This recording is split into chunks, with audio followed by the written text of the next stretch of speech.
So during the Cold War arms race, the United States and the Soviet Union were neck and neck, trying to produce as many tanks and nuclear weapons as fast as possible.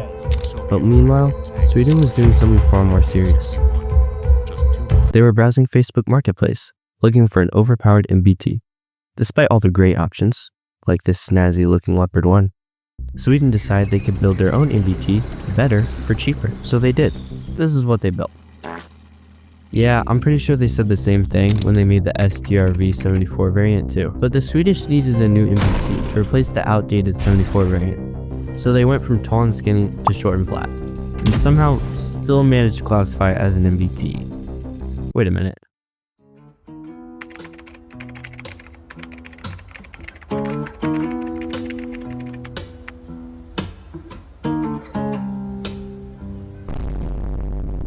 Okay, sure. So the Swedish now have a brand new MBT, and it's great.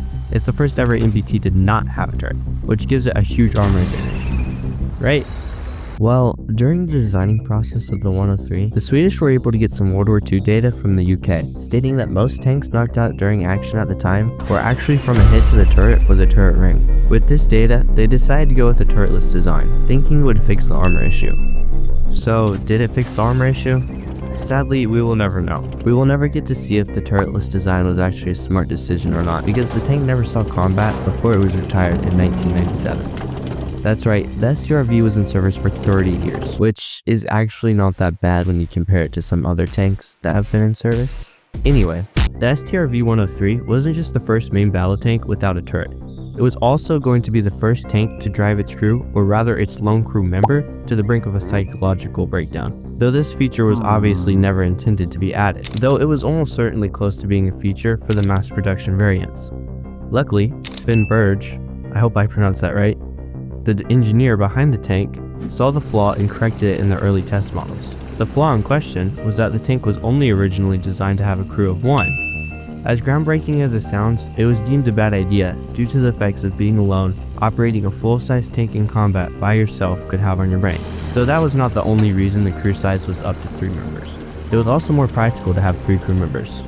It made jobs like loading and guard duty a lot easier. With the newly added crew members to the Strv, it became capable of doing something that no other MBT could do.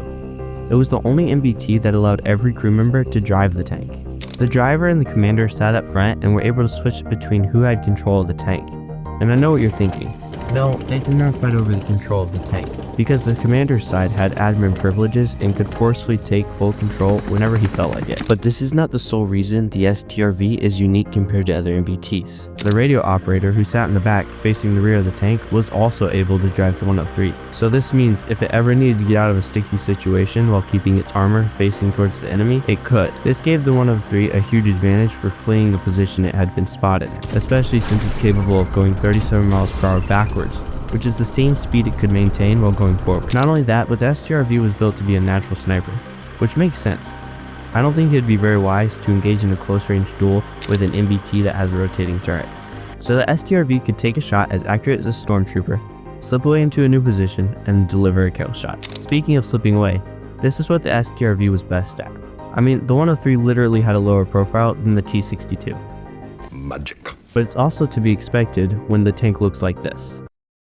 My name is Jeff. The T62 has a total height of 7 feet and 87 inches, while our pancake tank has a height of 7 feet and 2 centimeters, which makes the 103s one of the lowest profile tanks in the world, which again is one of the reasons why this tank was such an amazing sniper. This video took over 7 months of procrastination and work to create. If you'd like to support my work to give me motivation and happiness, you can find me on Patreon, link in the description. Thanks for watching.